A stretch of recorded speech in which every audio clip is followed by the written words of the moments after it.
साइमिन ख़वातीन व हज़रात, एक बार फिर से आपका खादिम पास्टर रफ़ीक आपकी खिदमत में हाजिर है।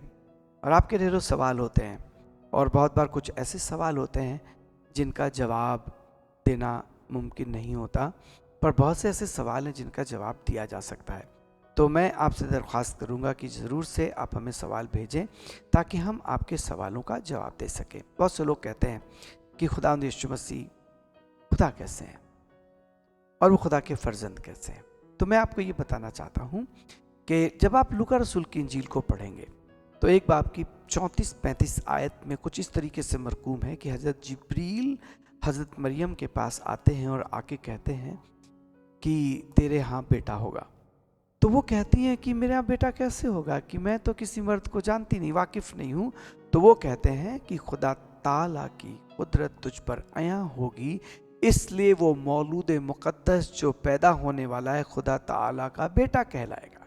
तो ये मैं नहीं कह रहा हूँ और कोई क्रिश्चियन नहीं कहता है, ये हज़रत जिब्रील ने हज़रत मरियम से फरमाया। ये मैं नहीं कह रहा हूँ, ये हज़रत जिब्रील ने कहा। इस सबब से वो खुदा का बेटा कहलाएगा। क्यों? क्योंकि तेरे ऊपर खुदा की कुदरत आया होगी। ज़रूरी नहीं है कि सारी चीज़ें मुबाशरत से पैदा हो, खुदा कहता है और चीज़ें हो जाती हैं, और खुदा के ज़बान में तासीर है और वो कहता है और चीज़ें बन जाती हैं। तो वो खुदा इसीलिए है क्योंकि जो चीज़ें हैं नहीं वो नाम लेकर के बुलाता वो हो जाती हैं। उसने कहा आसमान, उसने कहा ज़मीन, उसने कहा पानी एक जगह जमा हो गया, उसने कहा सारे जानदार पैदा हो गए, उसने कहा सब्ज़ा पैदा हो गया।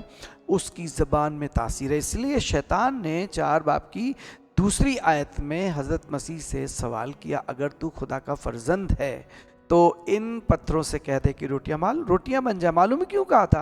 क्योंकि उसको मालूम था कि जब उसके बाप ने खल्क की चीज़ें तो उसने सिर्फ फरमाया था और कहा था रोशनी हो, और रोशनी हो गई। और अगर तू उसका फर्जंद है तो कहेगा तो ऐसा हो जाएगा। उसको मालूम था। और इसलिए हज़रत मसीह जब हज़रत लाजर की कब्र पे आके खड़े होते हैं तो मालूम उन्होंने क्या कहा? ए लाजर, मैं तुझसे कहता हूँ कि बाहर निकल। आपको मालूम है कि हज़रत लाजर का जिंदा होना पूरी कायनात का सबसे बड़ा मुआजिज़ा है। आप सवाल करेंगे क्यों? तो मैं आपको बताऊंगा। आपने पढ़ा है कि तब जब वो जिंदा होकर के कब्र से बाहर आए तो ऐसे बंधे हुए आए थे वो, और फिर हज़रत मसीह ने कहा इसको खोल दो और जाने दो। आपको बताएं, हम कभी भी अपने मुर्दों को बांध करके दफन नहीं करते। तो फिर सबब क्या था? सबब ये था कि जब उन्होंने 2-3 दिन इंतज़ार किया कि हज़रत मसीह आएंगे और हज़रत लाजर को ज़िंदा कर देंगे, पर वो रुके, वो आए नहीं। अब चौथा दिन है। इस्राएल में जो मर जाते थे, उनकी लाश में मसाले भरे जाते थे, और ये मसाले होते थे जो उस लाश को बदबूदार और सड़ने नहीं देते थे। तो इससे पहले कि हज़रत मसीह आते, उसके पेशतर हज़रत लाजर की ममी बना दी गई थी, यानी कि उनके अंदर की आंतें, दिल, आँखें, ये सब निकाल दी गई थी। इसी बाबत हज़रत मसीह से हज़रत मरियम और मार्था कह रही थी कि अगर तू यहाँ होता तो मेरा भाई नहीं मरता। हज़रत मसीह का क़यामत ज़िंदगी मैं हूँ, जो मैं 4000 साल के बाद में करूँगा, 10,000 साल के बाद में करूँगा, अभी कर देता हूँ। तो उन्होंने ये बात नहीं समझी, पर वो हज़रत मसीह को किसी तरीके से, जो खुदा है, खुदा का बेटा है, उसको रोकना चाह रही थी कि ये कहीं वहाँ चले जाएंगे तो बेइज्जती होगी, क्योंकि उनको तो मालूम नहीं है कि उनके अंदर कुछ नहीं है। पर जब वो उनसे कहते हैं कि तुमने पत्थर को कहाँ रखा है, लाजर को कहाँ रखा है, तो आप पढ़ करके सुनेंगे, वहाँ पर लिखा है कि हज़रत मसीह को दोनों बहनें रोकती हैं और कहती उधर मत जाइए, वहाँ लाजर की लाश है, वहाँ से बदबू आ रही है, वहाँ मत जाइए। सवाल ये नहीं है कि मत जाइए, सवाल ये है कि हज़रत मसीह को रोकना चाहती हैं बदनामी और बेइज्जती से, क्योंकि लाजर के अंदर जो था अब वो नहीं है। लाजर की सिर्फ हड्डियां हैं और बाकी चीज़ें निकाल के फेंक दी गई हैं, क्योंकि उसकी ममी बनाई गई है।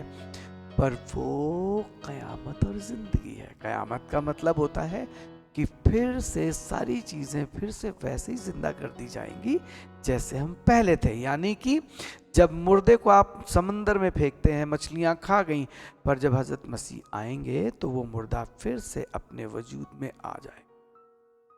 क़यामत उसको कहते हैं। इंसाफ को सिर्फ क़यामत नहीं कहते, क़यामत फिर से खुदा चीज़ों को वजूद में जैसी वो थी ले आएगा। क्या आपने नहीं पढ़ा हज़रत यहेज़केल की किताब में 37 बाब में लिखा है, वो सूखी हुई हड्डियाँ, अभी तो ये सूखा भी नहीं है, इसमें तो सिर्फ आते नहीं है, वहाँ तो कुछ भी नहीं था।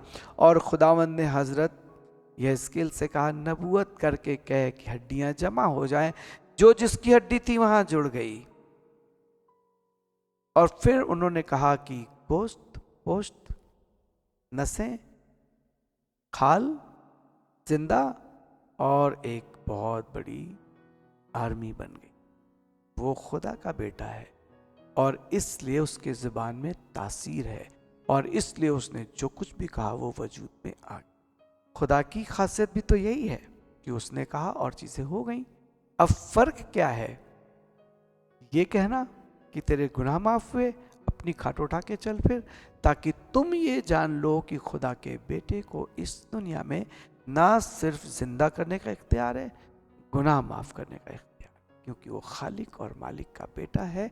बल्कि उसने कहा मैं और मेरे बाप एक है। खुदा आपको बरकत दे। मैं उम्मीद करता हूँ आपके सवाल का जवाब आपको मिल गया होगा। खुदा हाफिज़। फिर इसी तरीके से किसी और हम नशिस्त में मिलेंगे, तब तक के लिए आपसे इजाज़त चाहते हैं। जय मसीह की प्रेज़ द लॉर्ड।